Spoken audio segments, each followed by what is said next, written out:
Hi, welcome back. It's Laura at Hyperstamper, and I am excited to show you today's antique vintage junk journal.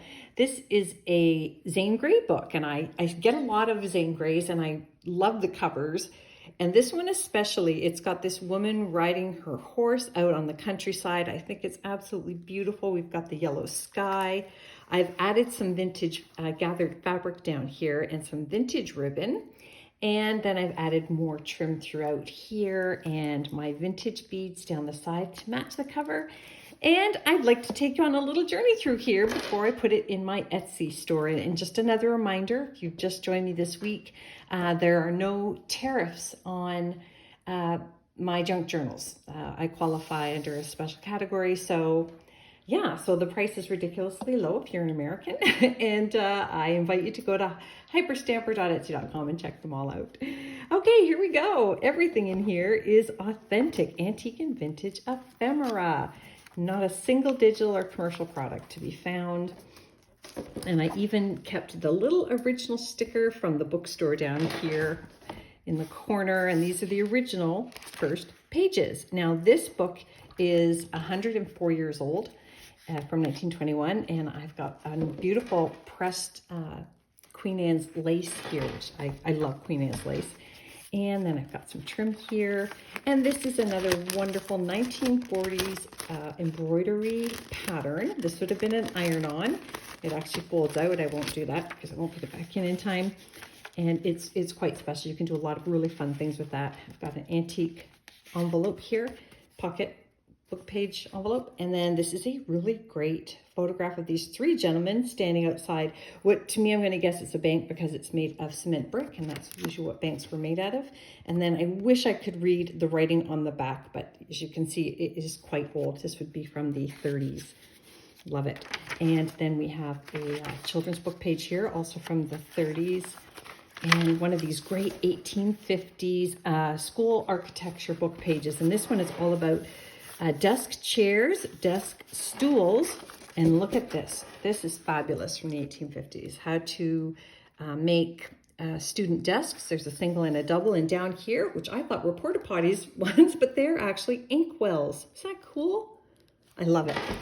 An antique music sheet here, and this is from a 1920s word, sort of an educational game to learn words. And this is vintage 1960s how to paint book page. Beautiful vibrant colors that still life there. Love it. And then this is from 1887, one of my Chatterbox books. This sweet little boy and girl here in the field picking flowers. It's just scrumptious. And then this is magnificent. This is a antique postcard, and it's got this velvety rose. I wish you could feel it.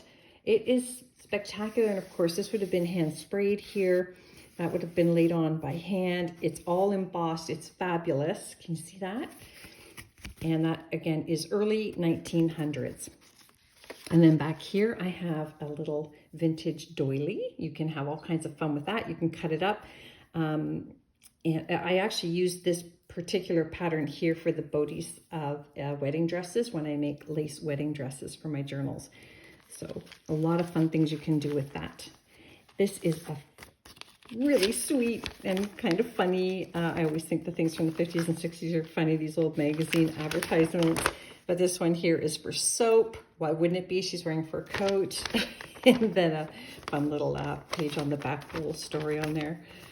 Just terrific. And then this is a vintage Birds of America page here. Isn't that super?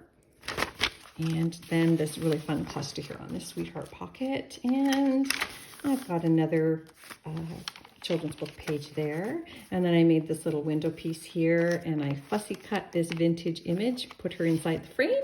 And this is from the 1920s as well. And that is a snap card. And I received it cut in half. I didn't cut it in half. I prefer them whole, but I just think it's wonderful. At least we still got the whole lady on there. And this is a handwritten thesis page. Very, very old, but 120 years old. And then a vintage Trees of America book here. I just love these botanical pages. And I'm lucky to have the originals. I know a lot of people digitize them, but these are the real McCoy. And this is a great magazine page from the 60s, so over 60 years old, this one. We've got doll clothes on here. How sweet are these? And on the other side, tell me you don't remember some of these pillows from your grandmother's house. I especially remember this one and this one. They're really, really cool. And these are sort of an advertisement to make your own gifts. And I love this antique book page here, Whispering Winds. And then back here is a 1950s bingo card. You can journal on the back of that as well. And that is authentic as well. Really fun vintage gardening book page here with beautiful colors from the early 70s. And what's here? Oh yes, the wild swans. I see this image in all different kinds of books by different artists, but I really like this one. I think it's quite stunning. And you can just do, I left it the way it is because somebody may want to digitize it or upcycle it into one of their own pieces of artwork or mixed media. Now this I got out of a recipe book, and it's actually 2 blank sides, and it says the space below is for writing or pasting and other recipes. A little burn mark, got too close to the stove. So you can do a lot of journaling on there. I just think it's very, very appropriate for a junk journal. And I like this page from the shorthand school book because it's got, somebody spilled some ink here and you got these big blobs of ink probably coming out of their quilt pen. I think that's pretty awesome. And look at that, beautiful. Oh my gosh, it's so pretty, especially with fall coming up. This is a great story from the 1920s, The Crouching Cat, and there is journaling space on the back here. And this is a antique music piece here with blue ink, which I love. You don't see that very often. And then this is about 120-year-old color plate here from an old history book. A vintage stamp from the 30s, a 100-year-old children's exercise book page. And then this is another exercise book page, but for older students, and that would be on bookkeeping. And then look at the cover of this magazine. Look at this, from 1940, 75 years old. Look at this, Farmer's Magazine. Isn't that wonderful? I love it. And just your typical tractor advertisements on the back and some cute little cartoons here. Yeah, that's pretty special. Yeah, so yay to whoever gets this. And I've got this vintage map here. That is quite old. I love it. There's the Atlantic Ocean there. And then this is from Theater World magazine from the 40s. And we've got some great advertising for plays. And here is a play from the 1940s here. The southern states, but you can't really see them, but we've got Cuba down here. So I'm guessing that might be Florida, of course. And this is another double-sided plate from a Beatrix Potter 1930 book. Lovely. Isn't that sweet? And where did I find this one? I'll just tuck that back in its home. Another really great cluster here, antique papers. This is just another fun journaling space. I turned it into an envelope, and you can journal on the back of the Monopoly money from a vintage game. This is also from a vintage game. It's about 60 years old. And then a wonderful 1950s Milmar Foods coupon for 10 cents. And this is a vintage piece here, the magazine, a pink music sheet, which I love. And this is from the 40s. And look at this great, look at how great that is. It's a Stanley Rogers illustration, The Land of the Setting Sun. And I thought that that was good to go with the cover. So if you're a horse lover, maybe this is the journal for you. There we go. Or maybe you know a horse lover who would like this. Christmas is coming up soon.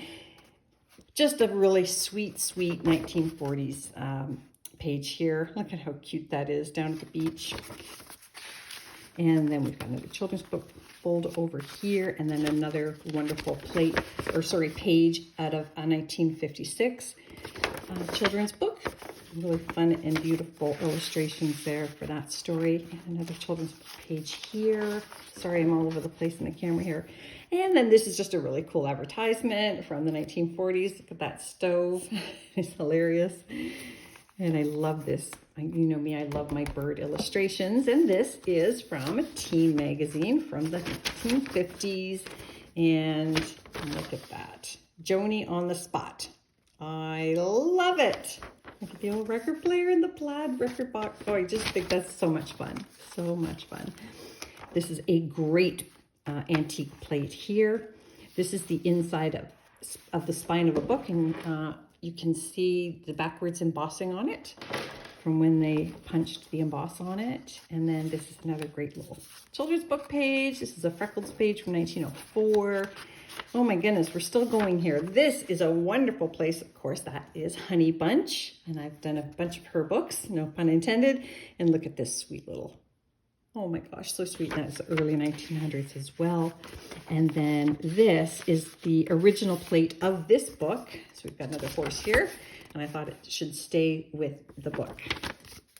And that is a 1950s Raggedy Ann and Andy book page that I turn into a pocket. And here is another really pretty plate that you can journal on the back of from early 1900s. And that is the outside garden of the Goethe House, 1955 postage stamp collector's page, a handwritten research paper, and that brings us to the end. And that is the last page of the Zane Grey book. So I hope you love it as much as I loved making it. Come back soon, hyperstamper.etsy.com. Don't forget to subscribe. Hit notifications so you don't miss out on the book that you love. And I will see you soon. Bye for now.